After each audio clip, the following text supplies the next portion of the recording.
आरोही और छोटी बच्ची की कहानी। एक दिन की बात है। आरोही सुबह पार्क में टहलते हुए जा रही थी। तभी उसे एक रोती हुई बच्ची मिली।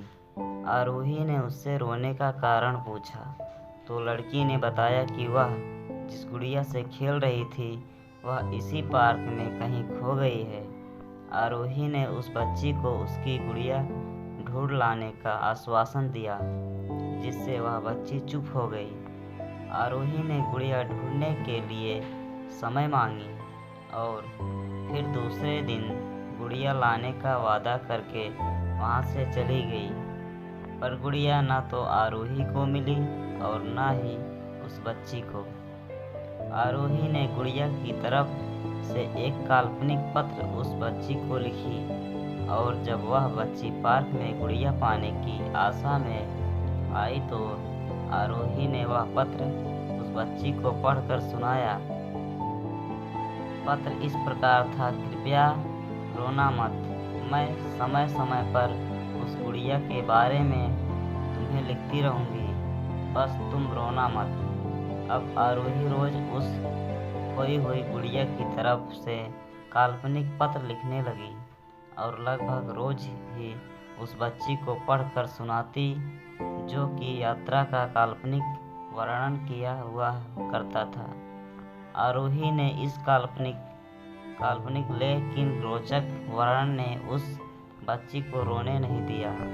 वह खुशी खुशी अपनी गुड़िया की घुमक्कड़ी के किस्से सुनाने लगी। अब वह खुश रहने लगी। एक दिन जब काफ़ी कहानियाँ हो गई तो आरोही ने एक दूसरे गुड़िया उस बच्ची को लाकर दी। जाहिर है वह गुड़िया बदली हुई थी। उस बच्ची को अपनी खोई हुई पुरानी गुड़िया जैसे नई लगी, तो वह आरोही की ओर देखने लगी। आरोही अनजान बनते हुए गुड़िया में चिपकी एक चिट्ठी को निकाल कर पढ़ने लगी।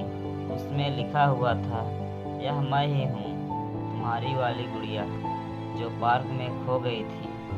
दुनिया भर की लंबी यात्रा की वजह से मैं थोड़ी बदल गई हूँ। बच्ची को इस गुड़िया और आरोही पर विश्वास हो गया। वह गुड़िया लेकर घर चली गई। वर्षों बाद जब वह बच्ची बड़ी हो गई तो एक दिन वह अपनी अलमारी में कुछ ढूंढ रही थी तो उसका ध्यान उसी गुड़िया पर गया जो आरोही ने उसे दी थी। बचपन की बातें याद करके वह सुनने लगी।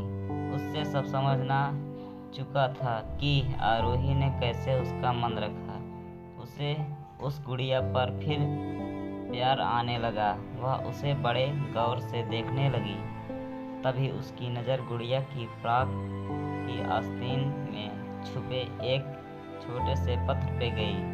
उसने बड़ी व्याकुलता से वह पत्र निकाला और पढ़ने लगी। पत्र में संक्षेप में यह लिखा हुआ था, हर वह चीज़ जिससे तुम प्यार करती हो कभी न कभी तुमसे खो जाएगी और जो तुम्हारे पास होगी वही तुम्हारे लिए सच्चे रूप में बनी होगी। रूप भले ही भिन्न होगा पर प्यार एकदम खालिस होगा। दोस्तों, कहानी अच्छी लगी हो तो चैनल को लाइक और सब्सक्राइब करें और घंटी को दबाना ना भूलना। धन्यवाद।